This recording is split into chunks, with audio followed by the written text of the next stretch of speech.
Pembahasan tentang menjenguk orang sakit.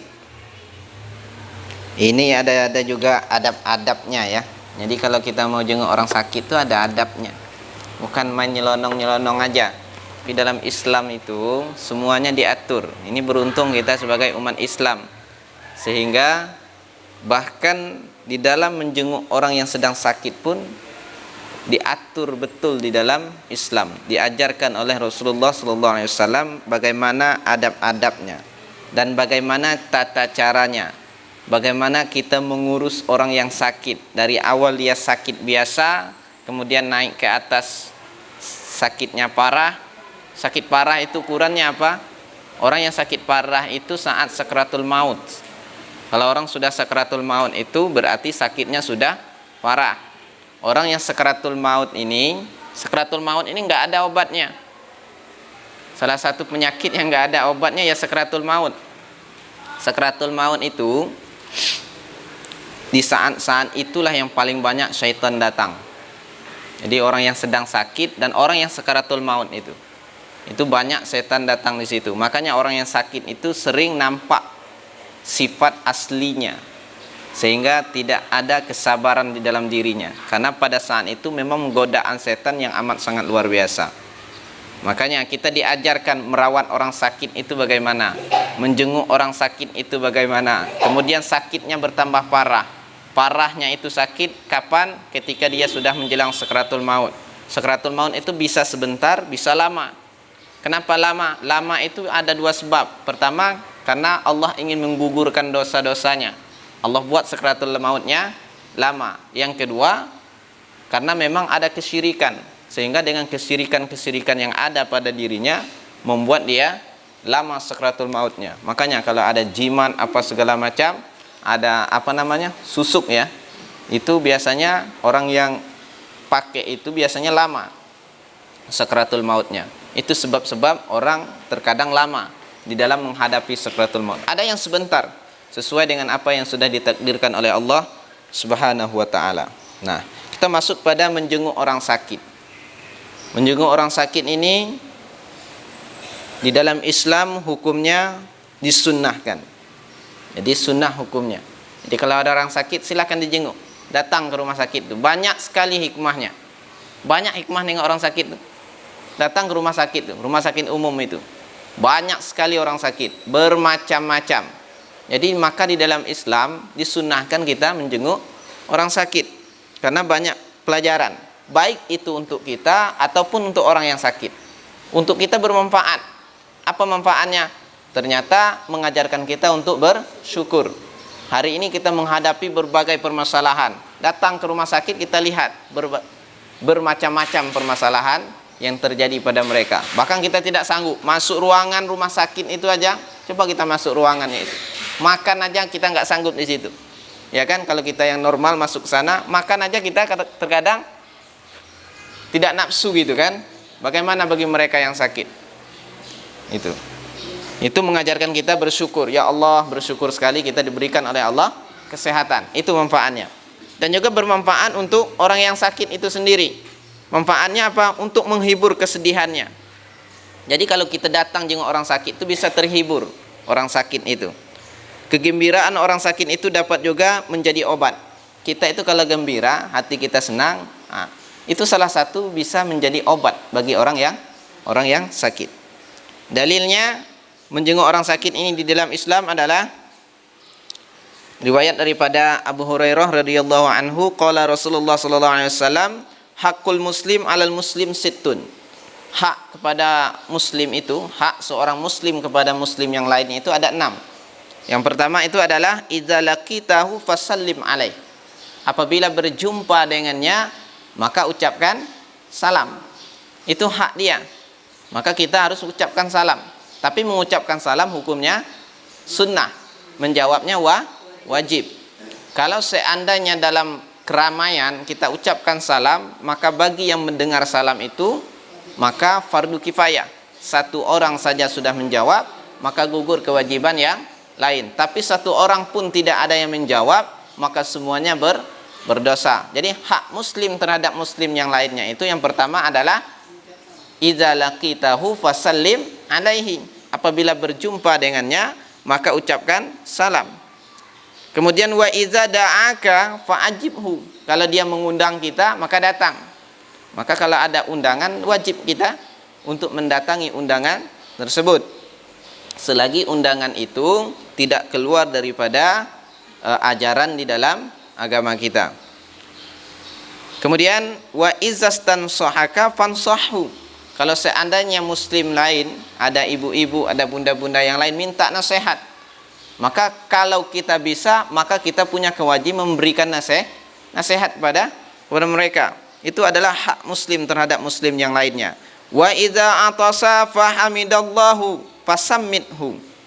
Apabila bersin, maka ucapkanlah alhamdulillah. Kalau ada teman yang bersin, maka kalau kita bersin, maka ucapkan apa? Alhamdulillah. Maka orang yang mendengarnya mengucapkan yarhamukumullah. Yarhamkillah kalau perempuan. Yarhamukallah kalau laki-laki, sama aja. Boleh juga bunda bilang yarhamukallah kalau ada bersin. Kalau seandainya kita bersin. Tapi bersin ini diusahakan tutup mulutnya. Ya. Tapi bersin ini mengeluarkan penyakit. Jadi kalau ada bakteri-bakteri yang ada di dalam diri kita, kemudian ada udara-udara yang tidak sehat masuk ke dalam tubuh kita, kemudian kita bersin, maka itu akan mengeluarkan berbagai penyakit. Makanya kalau penyakit sudah keluar, maka kita bersyukur kepada Allah dengan mengucapkan alhamdulillah. Beda dengan menguap sebaliknya. Ya, kalau menguap itu diusahakan tidak bersuara, dan menguap itu diusahakan ditutup mulut kita. Kalau bisa ditahan, jangan dibuka lebar-lebar, ya.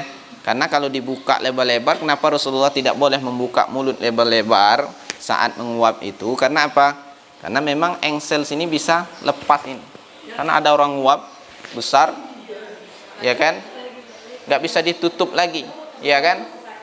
Makanya diusahakan menguap itu diusahakan, ya, diusahakan ditutup atau ditahan. Kalau nggak bisa lagi ditahan, ditutup kayak gini, ya kan? Kalau seandainya nggak bisa. Tapi kalau seandainya apalagi menguap mengeluarkan suara, itu nggak bagus. Kata Rasulullah SAW, iza qalaha dohikas syaitan. Seandainya kita itu menguap bersuara, maka setan akan tertawa. Itu. Jadi jangan sampai bersuara, tahan semampunya. Kalau seandainya tidak mampu, baru ditutup. Kemudian kalau seandainya bersin seperti itu juga. Bersin ini ucapannya alhamdulillah, tapi bersin ini mengeluarkan apa? Mengeluarkan penyakit. Jadi kita bersyukur. Yang mendengar mengucapkan yarhamukallah. Kalau seandainya yang mendengar itu mengucapkan yarhamukallah, maka yang bersin tadi mengucapkan kembali yahdikumullah wa yuslih balakum. Kecuali sedang sholat. Kalau sedang sholat nggak boleh. Kalau sedang sholat kita bersin, cukup kita aja yang mengucapkan alhamdulillah. Yang mendengar tidak boleh. Kalau yang mendengar mengucapkan yarhamukallah, berarti ada percakapan di antara mereka, maka batal sholatnya, ya.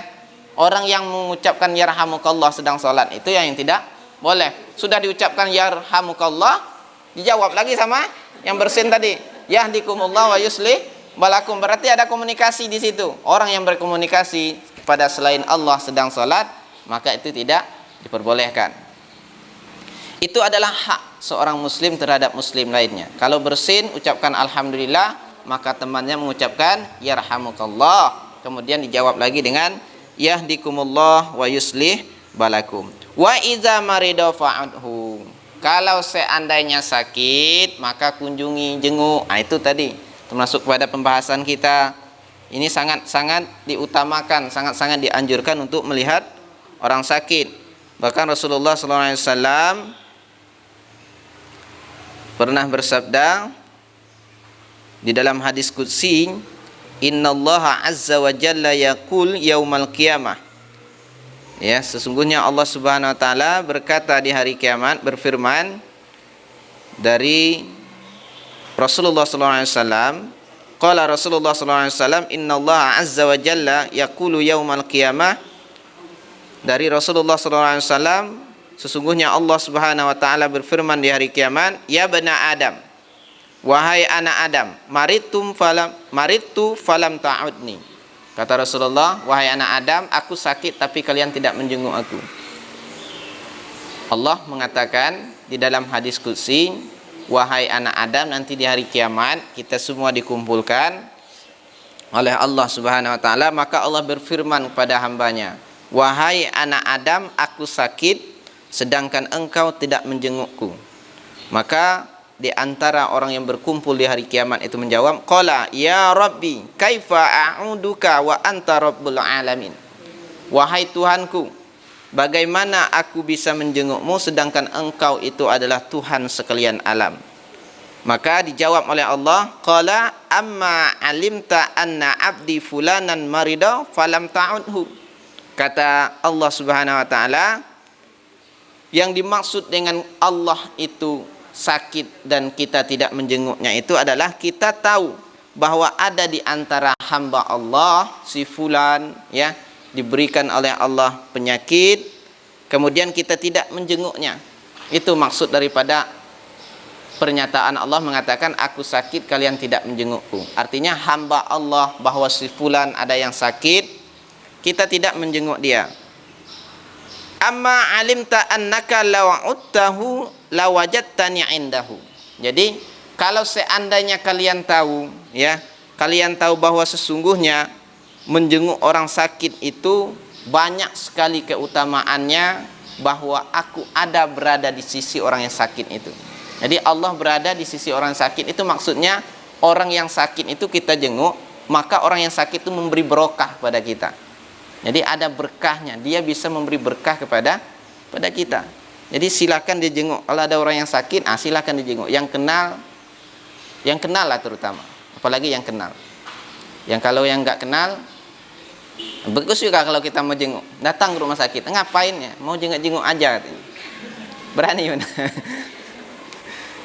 Tapi ini bagus sekali.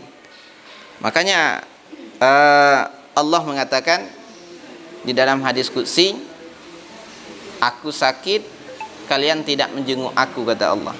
Maksudnya adalah bahwasanya ada si fulan di antara hamba Allah yang diberikan ujian oleh Allah Subhanahu wa taala, tapi kita tidak datang ke situ, padahal kalau seandainya kita tahu bahwa di situ ada berkah yang amat sangat luar biasa.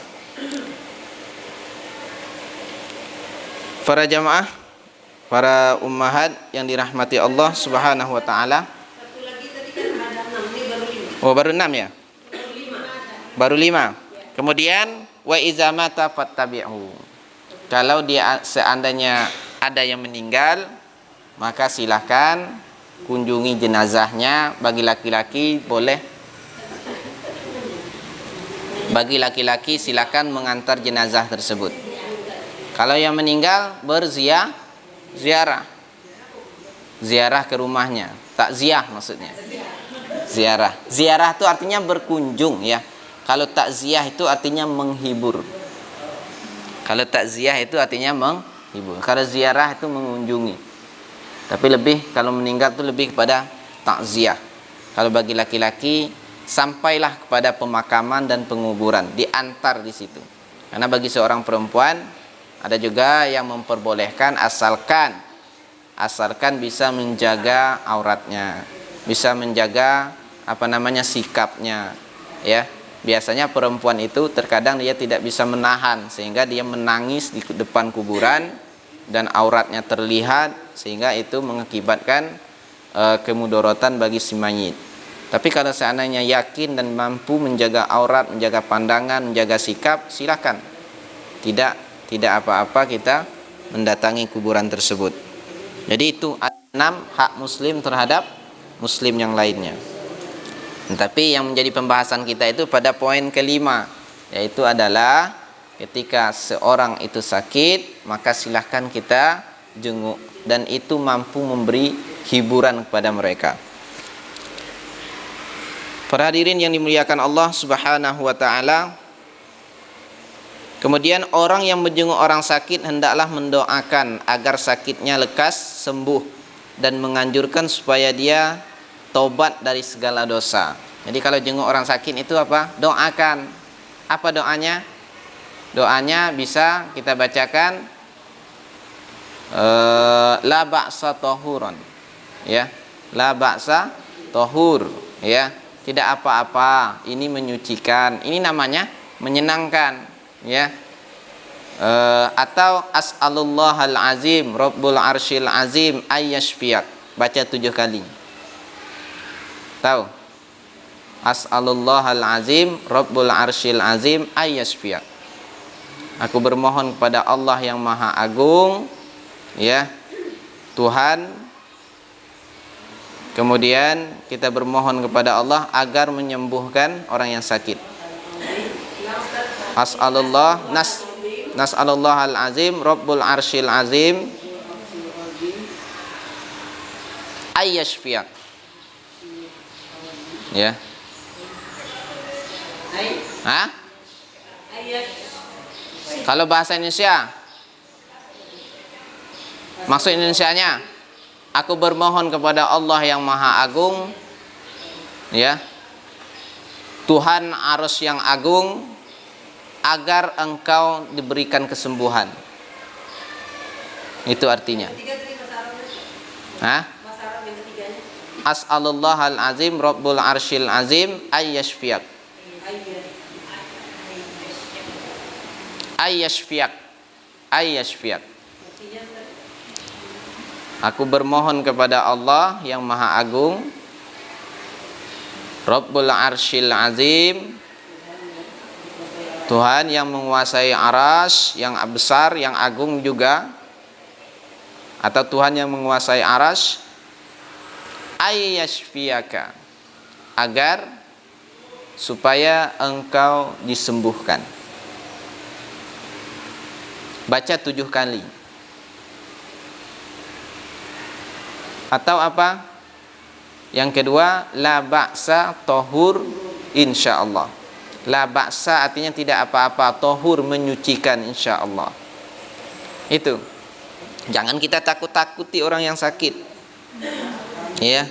Kita doakan, kita minta dia taubat, ya. Kalau dia mengaji pasti paham. Kalau bunda-bunda yang di sini yang mengaji nanti kalau ada yang sakit maka paham itu. Jadi kalau ada minta taubat, nah jangan marah. Ya. Kalau dia tidak ngaji marah dia. Tapi kalau kita sudah ngaji paham. Kadang kita itu butuh yang namanya nasihat. Kita itu paham kadang.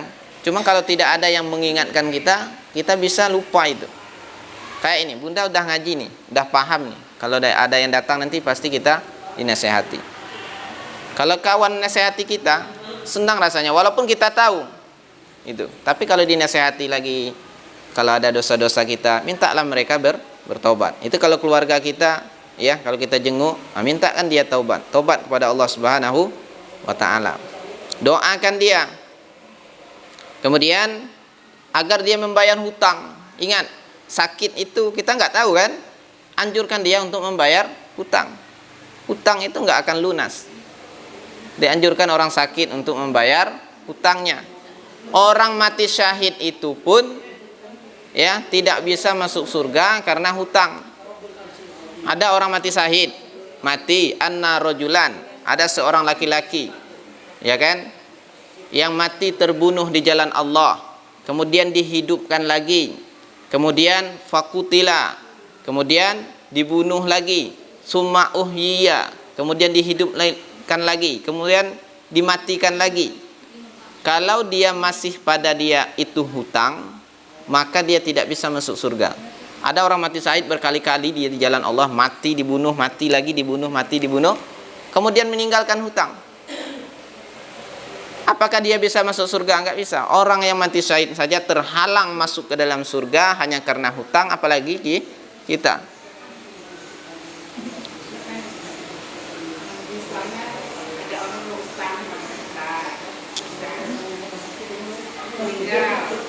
istrinya tuh dia kan tahu dia ada mau kaya kan, jadi dia dikasih aja, dia sedekah, boleh juga.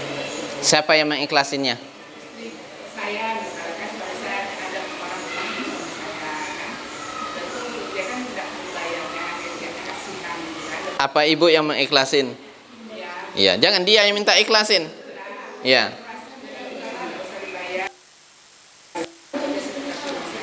Iya, nggak apa-apa. Boleh. Itu lebih bagus namanya. Itu bagus untuk kita. Tapi bagi si mayit yang berhutang tadi, kalau seandainya dia berhutang, maka hendak dia berniat untuk membayar. Ya, bunda kan mengikhlaskan hutangnya dia, karena dia sudah meninggal kan? Oh, gitu. Ya. Ya, enggak apa-apa.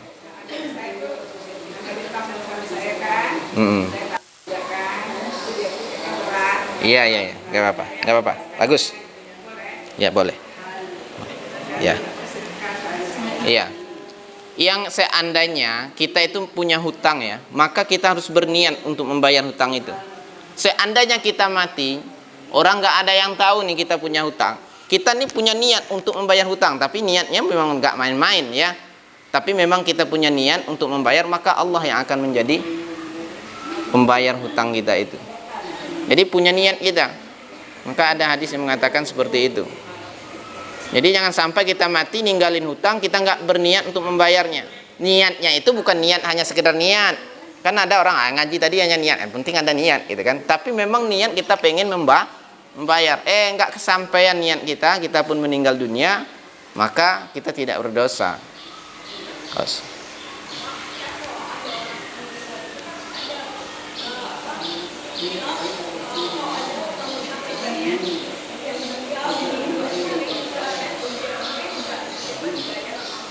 Bagaimana bunda?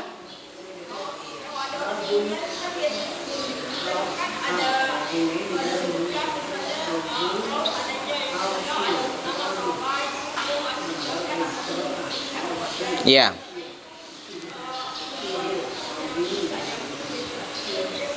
Oh, nggak bisa kan di saat pengantaran jenazah di depan rumah itu kan disampaikan, kalau seandainya dia punya hutang, maka temuilah ahli waris. Bukan minta diikhlaskan.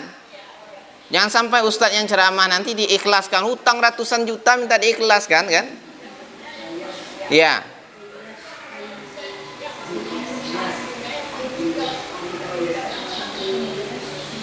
Pas dia meninggal,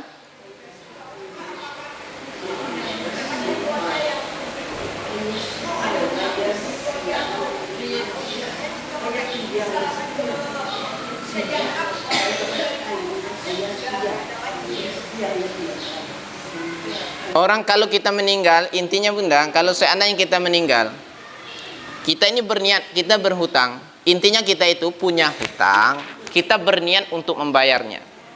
Ya kan? Kita punya niat, punya tekad untuk membayar hutang tersebut.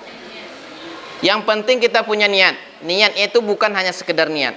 Seandainya dalam niat baik kita itu tidak kesampaian, kita meninggal dunia, sedangkan hutang kita masih ada, maka itu bukan kewajiban kita, tapi itu adalah kewajiban keluarga kita yang membayarnya.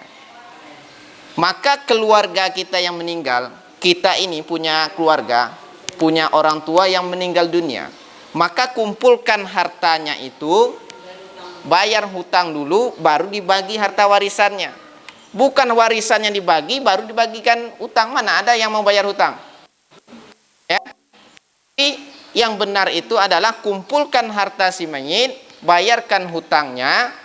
Kalau seandainya semasa hidup hartanya itu sudah ada dan ada kewajiban membayar zakat, maka bayarkan zakatnya. Kalau seandainya setelah mati harta baru mencukupi untuk membayar zakat, maka tidak ada kewajiban. Seandainya dalam hidupnya dia punya harta banyak, ada kewajiban untuk membayar zakat, belum dibayar zakatnya, meninggal, maka ahli waris paham semasa ia hidup hartanya sudah mencukupi untuk membayar zakat, maka kita bayarkan zakat dia. Kemudian kalau seandainya dia punya hutang, bayarkan dulu hutangnya. Selebih daripada itu, maka ahli waris duduk bersama, kemudian bagilah secara hukum ilmu waris. Seperti itu caranya. Kalau masalah hutang tadi, kita isi mayit punya niat. Sebelum kita meninggal, ada tekad yang kuat di dalam diri kita untuk membayar hutang itu. Masalah kita meninggal nanti tidak dibayar oleh orang, maka itu bukan tanggung jawab kita lagi. Yang penting yang berhutang ini jangan dekat-dekat mau mati. Nah, ini sakratul maut saya pinjam baik. Yang penting saya punya niat. Nggak boleh seperti itu. Ini memang tekad yang benar-benar ada di dalam hati kita. Setelah kita meminjam, saya akan bayar dengan semampu kita untuk berusaha membayar hutang tersebut. Itu. Kalau seandainya semasa hidupnya itu dia belum bayar zakat, sedangkan dia ada kewajiban untuk berzakat. Kalau seandainya hartanya itu tumbuh banyak setelah dia meninggal, hartanya banyak, ya kan, berkembang, maka tidak ada kewajiban untuk membayar zakat. Paham enggak? Bunda punya harta banyak, ya kan? Seandainya bunda punya harta banyak sekarang ini, sudah ada kewajiban untuk membayar zakat. Belum dibayar, meninggal kita, maka bayar dulu zakatnya. Tapi kita punya harta sekarang, belum ada kewajiban membayar zakat. Terus kita meninggal, kemudian harta kita berkembang, maka tidak ada kewajiban kita membayar zakat. Maaf sedikit, masalah itu kan batasnya zakat itu kan ada haul, ada nisab. Iya. Nah, Yang harusnya ahli juga memperhitungkan, dia membayarkan harusnya Iya. tahun itu harusnya gitu. Ya, maksudnya sesuai dengan haulnya, sesuai dengan nisabnya. Kita hitung. Misalkan dia masa hidupnya dari mulai sekarang sampai sekarang, misalkan, pokoknya itu kita kaji semua itu. Haulnya berapa, dari mulai kapan dia sudah bayar zakat. Itu kan harus dibayarkan. Harus dibayarkan zakat itu. Sisa daripada itu baru dia kewajibannya ahli waris. Kemudian kalau seandainya dia punya wasiat, bayarkan dulu wasiatnya. Wasiatnya tidak boleh lebih daripada sepertiga. Kita berwasiat nggak boleh ke anak. Wasiatnya itu kepada selain anak, karena anak ada jatah tersendiri di dalam harta warisan. Dan wasiat jangan melebihi daripada sepertiga. Ya, kalau melebihi daripada sepertiga, maka ahli waris berhak untuk tidak setuju dengan hal itu. Kalau seandainya sepertiga ke bawah, maka silahkan kita berwasiat. Punya harta sepertiganya diwasiatkan untuk si fulan misalkan, atau diwasiatkan untuk pembangunan masjid atau pesantren, silakan. Selebihnya itu baru untuk para ahli waris kita. Maaf sedikit Ustaz, itu kan masalah hutang dalam bentuk materi ya, dalam bentuk uang. Kan ada juga pernah dengar itu kan bahwasanya hutang orang hutang puasa apa segala macam, itu bagaimana kewajiban ahli waris untuk menunaikannya? Hah? Puasa? Hutang orang tua kita ada hutang puasa sementara Wali. Soma anhu waliyuhu. Kalau puasa maka berpuasalah ahli warisnya untuk si mayitnya. Berbeda dengan sholat. Kalau sholat ini ada yang mengatakan ada perlu dikodo lagi. Dah menjadi tanggungan dia lagi lah kalau sholat. Tapi kalau puasa, kalau seandainya seorang itu meninggal, kemudian dia masih meninggalkan hutang puasa, soma anhu waliyuhu. Bisa nggak diganti dengan fidyah? Atau diganti dengan fidyah. Ya, seperti itu. Nah, itu pembahasan tentang puasa sebenarnya itu. Sedikit-sedikit ini. Iya. Enggak apa-apa, benar. Kalau puasa dibayar sama ahli warisnya. Kalau sholat, sholat itu ada yang mengatakan tidak lagi dibayar. Kemudian kita jenguk orang sakit tadi ya. Jenguk sakit didoakan. Kemudian minta dia bayar hutang. Jika dia berwasiat, mintakan dia untuk berwasiat dulu. Kemudian si sakit hendaklah berbaik sangka kepada Allah Subhanahu wa ta'ala. Jangan sampai berburuk sangka. Orang sakit ini, ingat, kita yang paham, misalkan dari sekarang kita harus ingat, kalau kita diberikan penyakit, ingat setan akan banyak di situ, akan menggoda kita, akan muncul ketidaksabaran di dalam kita. Walaupun kita sabar, ternyata ketika kita diberikan ujian penyakit oleh Allah, maka setan akan banyak berkeliaran di situ sehingga kita tidak sabar. Makanya Rasulullah mengingatkan kepada kita, jangan sampai berburuk sangka sama Allah. Makanya kata Rasulullah, ana inda zonni abdi bi. aku bersama prasangka hambaku. Jadi kalau prasangka kita buruk, nanti disakitkan tambah parah sama Allah. Tapi kalau prasangka kita baik, ana inda zonni abdi bi, aku bersama prasangka hambaku. Kita paham ya, ma yusibul muslim min nasobin wala wasobin wala hammin wala huznin wala ghammin wala adza hatta syaukah yushakuhu illa kaffarallahu biha min khataya. Ya, tidaklah Allah itu memberikan penyakit, ya, kekhawatiran, kesedihan, keletihan, sampai duri yang menusuk pada diri kita, kecuali Allah ingin menghapuskan dosa-dosa kita kalau kita bersabar. Tapi kalau kita tidak bersabar, maka justru itu yang menjadi malapetaka bagi kita, dan Allah akan memberikan azabnya kepada kita ketika kita berprasangka buruk pada Allah Subhanahu wa taala. Dan ingat, kita sampaikanlah kepada orang yang sakit tadi, banyak-banyak mohon ampun sama Allah, berprasangka baik pada Allah, kan, wa asa an takrahu syai'aw wa huwa khairul lakum wa asa an tuhibbu syai'aw wa huwa syarrul lakum. Boleh jadi yang buruk menurut kita, tapi itu baik menurut Allah. Boleh jadi itu kita menyukai sesuatu tetapi itu buruk menurut Allah Subhanahu wa taala. Kita suka, tapi bagi Allah tidak suka. Kita tidak suka, tapi bagi Allah itu baik untuk kita. Itu di dalam surat Al-Baqarah ayat 216 sudah Allah jelaskan. Ini kalau kita mampu memberikan nasihat seperti ini kepada orang yang sakit, ini pahalanya amat sangat besar. Pasti tumbuh akan kekuatan di dalam dirinya. Jangan memberikan tindakan-tindakan yang tidak baik. Munculkan sifat optimisme kita pada mereka, supaya mereka itu lebih semangat menjalani yang diberikan oleh Allah. Jangan malah kita datang, dia tambah tak semangat hidupnya. Kemarin ada orang yang datang ke rumah, ada keluarga dari kampung terkena penyakit, katanya ada tumor di bagian kepala, itu mesti harus dioperasi. Saya ingatlah dengan kajian-kajian tentang orang sakit, dia nangis kan, gimana suasana dioperasi itu, bahaya nggak ya, kata dia kan, sambil menangis dia, anaknya sedang dioperasi. Saya tahu pasti dia minta ini, tapi bukan orang yang sakit, tapi keluarganya minta diberikan kekuatan gitu kan. Coba kalau kita jawab, itu bahayunian, itu tambah nangis dia. Maka kita usahakan, enggak apa-apa ya, bohong-bohong dikit enggak apa-apa ya kan, demi kebaikan. Enggak apa-apa, insya Allah enggak apa-apa ya. Orang kemarin tuh ada juga yang kayak gitu kemarin, dia bisa seperti itu. Apalagi ini, kalau dokter di Jambi ini bisa meyakinkan dia yang mengoperasinya, insya Allah nggak apa-apa. Biasanya kalau sudah parah itu kirim ke tempat yang lain. Bukan dia yang mau melakukan itu, berarti nggak apa-apa insya Allah. Nah itu kan ada kegembiraan dalam hatinya. Coba kalau kita takuti, wah bahaya tuh. Kalau udah kepala, maka kepala itu tulangnya itu akan dibelah, itu dipecahkan, ya kan? Dan itu susah dijahit. Makanya sebelum kita dioperasi, minta tanda tangan keluarga. Kenapa? Karena terjadi sesuatu yang tidak inginkan, maka dia akan meninggal. Kan bahaya itu. Mohon maafnya, saya nggak berani ini segala macam. Nah, ini tambah sih keluarga mayit, apalagi yang sedang sakit itu tambah sakit itu. Kita semampu mungkin memberikan kekuatan kepada orang yang sakit. Semangat, insya Allah.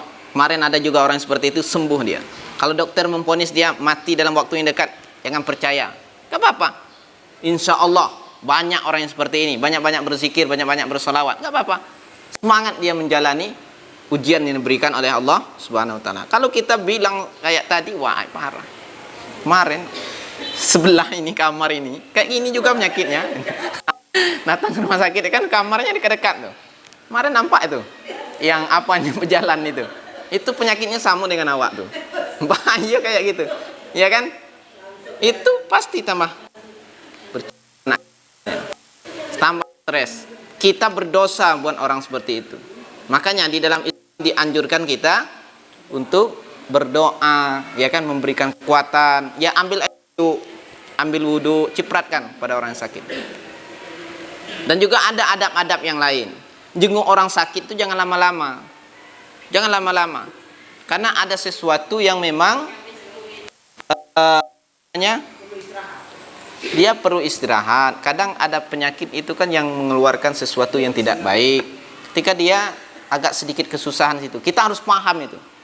Orang yang mengaji harus paham. Jenguk orang sakit jangan terlalu lama. Kalau seandainya dia minta, engkau harus di sini, aku kesepian kalau engkau nggak ada. Mungkin dia teman baik kita, nggak apa-apa. Tapi kalau biasa-biasa aja, dianjurkan lama-lama. Ini bercerita, ditengok. Auratnya jangan dilihat. Kalau seandainya nampak, jangan dibicarakan. Dia akan keenaan dengan kita. Sebut itu auratnya nampak, jangan, biarinlah. Maka dia ada merasa tidak enak dengan kita. Dianjurkan kalau kita datang menjenguk orang sakit itu membuat dia nyaman senyaman mungkin. Ada yang tidak enak, nampak aurat, jangan kita bilang itu auratnya tidak. Itu biarlah urusan keluarganya nanti. Jangan kita nampakin apa segala macam. Dia akan tidak enak. Jangan lama-lama. Jangan lama-lama. Jangan juga banyak tanya. Ya kan, jangan banyak tanya. Orang sakit jangan terlalu banyak tanya. Orang sakit itu butuhnya apa? Kita datang ke sana, kita sentuh dia, pegang kepalanya. Coba kalau bunda sakit, datang orang yang jenguk, dipegang kaki kita. Secara psikologis itu akan menambah ketenangan jiwa kita. Coba kalau kita jenguk dari jauh aja, nakutin pula, ya kan? Apa itu? Coba kita datang situ, duduk kita. Kalau Rasulullah itu, kalau ada orang yang sakit, dia duduk di sebelah kanan, di bagian kepalanya. Ambil wudhu, dicepratkan. Kalau orang yang ngaji, kalau nggak ngaji, yang cepratkan, mau marah dia. Ya kan? Kalau orang ngaji paham. Kalau bunda yang di sini kan sudah ngaji nih. Kalau ada temannya wudhu nanti dicepratkan kita, itu berarti itu adab-adab menjenguk orang sakit. Tapi kalau dia tidak ngaji, orang awam, jangan kita wudhu. Banyak pula orang itu. 10 lebih orang jenguk pakai wudhu, ceprat kalah semua, basah dia. Cukup beberapa orang saja atau satu orang saja yang mengusap kepada bagian tubuhnya. Kemudian doakan, ya, tidak melihat aurat, tidak menampakkan rasa jijik, ya, jangan. Bau itu kan, tidak boleh. Itu kita akan membuat dia tidak enak dengan kita. Baunya itu penyakitnya, karena dia. Makanya jangan lama-lama kita di situ. Kemudian kalau kita mau pamit dengan pelan. Ya, saya mau permisi dulu gitu.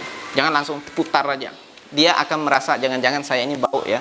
Jangan-jangan ada sesuatu yang tidak menyenang hati dia. Maka dia akan tidak keenaan. Jadi pamit kita dengan sopan, jangan membelakangi dia. Itu diajarkan di dalam Islam seperti itu. Kemudian juga kalau seandainya kita ketuk pintu, mau jenguk dia misalkan, sebut nama kita. Siapa? Saya. Jangan seperti itu. Sebut nama kita. Boleh dia bersiap-siap di dalam. Kalau seandainya orang yang memang yang harus menjaga dia biasa aja. Tapi kalau orang lain, kalau kita sebut siapa, tapi sebut nama kita, oh ini ternyata si fulan, dia harus bersiap-siap untuk menghadap, tidak malu lagi, karena ada persiapan seperti itu. Kemudian jangan nakut-nakuti seperti tadi. Nah, itu salah satu adab kita menjenguk orang sakit. Kita mengaji ini pahamlah hal yang seperti itu. Kemudian banyaklah hal-hal yang perlu kita ajarkan kepada orang yang sakit tadi. Kemudian hal yang dilakukan terhadap orang yang sakitnya sudah parah. Ini sakitnya sudah biasa tadi, yang seperti tadi itu. Ini apa segala macam. Kapan itu sakit dikatakan sakit itu parah? Cukuplah kita mengatakan sakit itu parah ketika sudah datang sakaratul maut. Sakaratul maut itu biasanya ditandai dengan kakinya sudah dingin, ya kan? Tidak. Kakinya udah dingin, kemudian dia nggak bergerak lagi, matanya terbuka, kemudian mengeluarkan air mata. Itu udah menunjukkan sakaratul maut itu. Sakaratul maut ini nggak ada obatnya. Biasa sakaratul maut itu ada yang panjang, ada yang saja. Maka orang yang sakitnya sudah parah sehingga hampir menghembus napas penghabisan, hendaklah dihadapkan ke kiblat. Jadi kalau sakitnya biasa, mau menghadap kiblat atau tidak menghadap kiblat, ya tidak mengapa. Tapi kalau sakitnya sudah parah, sudah sakaratul maut, maka kita rubah isinya menghadap kiblat. Gimana cara menghadap ke kiblat? Kakinya ke kiblat, kepalanya ke arah situ. Maka diangkat sedikit kepalanya. Kemudian cara yang kedua, atau kakinya ke arah selatan, kepalanya di utara, maka dihadapkan wajahnya. Itu. Kita dapati ada seseorang sedang sakaratul maut, cepat diarahkan dia ke kiblat, dihadapkan dia ke kiblat. Dua cara. Yang pertama, hadap kiblat. kemudian kepalanya diangkat. Atau kepalanya ke utara, kakinya ke selatan, kemudian dihadapkan ke arah kiblat. Ini kalau dia sudah sakaratul maut. Jadi diarahkan ke kiblat.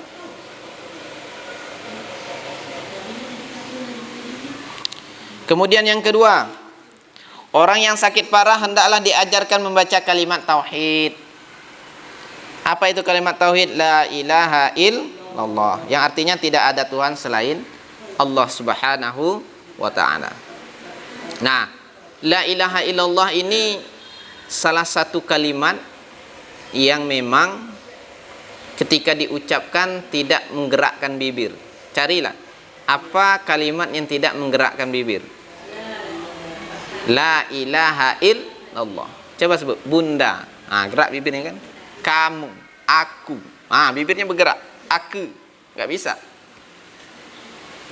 Tapi la ilaha illallah. Kenapa Allah buatkan la ilaha illallah itu tidak menggerakkan bibir? Ternyata ada hikmahnya.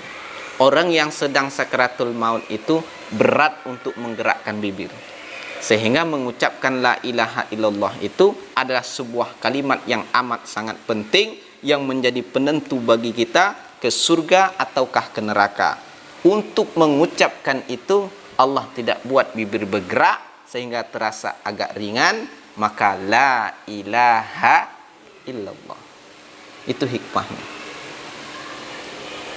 Tapi la ilaha illallah itu memang ringan, ya kan? Tidak menggerakkan bibir, tapi tidak semua orang.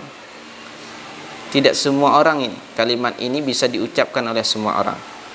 Banyak orang yang hidupnya bertabur iman tadi, tapi pada akhirnya dia mati dalam keadaan tidak mengucapkan la ilaha illallah. Abu Thalib tidak. Sudah dibisikkan sama Nabi. Ya ammi qala la ilaha illallah. Ya ammi qul la ilaha illallah. Wahai pamanku, ucapkan la ilaha illallah. Kemudian dibisikkan oleh Abu Jahal, wahai Abu Thalib, atarghabu an millati Abdul Muttalib, apakah engkau benci dengan agama Abdul Muttalib yang dibawa oleh ayahmu sendiri? Maka pada akhirnya dia tidak mengucapkan la ilaha illallah. Padahal Nabi sendiri di pangkal kupingnya Abu Thalib mengucapkan la ilaha illallah, kalimatan uhajjuka indallah. Satu kalimat kata Rasulullah yang membuat aku bisa membelamu di hari kiamat nanti. Tapi pada akhirnya Abu Thalib tidak menjawab itu. Karena apa? Karena masalah hidayah itu urusan Allah Subhanahu wa ta'ala, sehingga dia mati tidak mengucapkan la ilaha illallah. Makanya Rasulullah itu sedih. Apa kata Rasulullah? Wallahi la astaghfiranna laka malam unha anka. Demi Allah, aku akan selalu beristighfar untukmu wahai pamanku selama aku tidak dilarang oleh Allah untuk beristighfar untukmu. Maka turunlah ayat Al-Quran melarang dan menegur Nabi Muhammad. Maka nalin nabiyyi wallazina amanu ayyastaghfiru lil musyrikin walau kanu uli qurba. Tidak pantas bagi seorang nabi dan orang yang beriman beristighfar, memohon ampun untuk orang musyrik, walaupun itu saudaranya sendiri, walaupun itu kerabatnya sendiri. Itu menunjukkan bahwa hidayah itu, kita hari ini bertaburan hidayah, belum tentu sakaratul maut la ilaha illallah itu masih melekat di lidah kita. Makanya doa yang pertama diajarkan di dalam Islam itu adalah doa ihdinas siratal mustaqim. Banyak orang yang hidupnya bertabur iman tetapi matinya dalam keadaan tidak beriman kepada Allah Subhanahu wa ta'ala. Kalimat la ilaha illallah menjadi penentu. Man qala la ilaha illallah dakhalal jannah. Siapa yang mengatakan la ilaha illallah di saat sebelum ajalnya tiba, maka dia masuk ke dalam surga Allah Subhanahu wa ta'ala. An Abi Hurairah Rasulullah sallallahu alaihi wasallam, an Abi Hurairah qala Rasulullah sallallahu alaihi wasallam laqinu mautakum la ilaha illallah. Maka dari Abu Hurairah Rasulullah sallallahu alaihi wasallam bersabda, ajarlah olehmu orang yang sakit parah itu atau orang yang hampir meninggal, orang yang hampir mati, maka membacakan kalimat la ilaha illallah. Maka dipangkal kupingnya. Ulama fikih berkata, sungguh pun kita disuruh mengajarkan kalimat tauhid kepadanya, tetapi jangan sering dan berturut-turut, karena berturut-turut akan membuatnya bosan. Maka apabila telah diajarkan satu kali, jangan diulangi lagi kecuali sesudah mengucapkan perkataan yang lain. Orang yang kita harus paham di saat sakaratul maut mengucapkan la ilaha illallah, jangan bertubi-tubi, ya, jangan menimpa-nimpa. Ini la ilaha illallah, ucap la ilaha illallah, maka dia akan, si orang yang sakaratul maut itu akan merasa terusik, akan merasa terganggu, akan merasa keberatan dia menjawab. Kalau sudah kita ucapkan la ilaha illallah, lalu diucapkan oleh orang yang sedang sakaratul maut, maka berhenti kita di situ, cukup. Kalau seandainya orang yang sedang sakaratul maut ini mengucapkan sesuatu yang lain, baru kita ucapkan la ilaha illallah. Pokoknya jangan sampai orang itu meninggal, kalimat terakhirnya tidak la ilaha illallah. Paham? Pokoknya kalau sudah dia mengucapkan la ilaha illallah, kita orang yang mentalkinkan di kupingnya berhenti, cukup sampai di situ. Perhatikan si orang yang sedang sakaratul maut itu, lihat dia, kalau seandainya ada ucapan selain daripada la ilaha illallah, baru kita ucapkan lagi. Jadi banyak sekali hari ini saya pernah juga melihat orang yang sakaratul maut, karena saya pada saat itu nggak paham juga.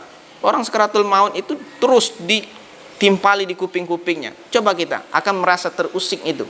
Dia akan merasa keberatan kalau kita terus ucapkan la ilaha illallah, la ilaha illallah, la ilaha illallah. Bukan seperti itu. Pelan-pelan kita ajarkan ke kupingnya, sudah itu kita berhenti. Kalau sudah dia ucapkan, sudah cukup sampai di situ. Jangan kita timbal-timbal lagi. Paham? Oke.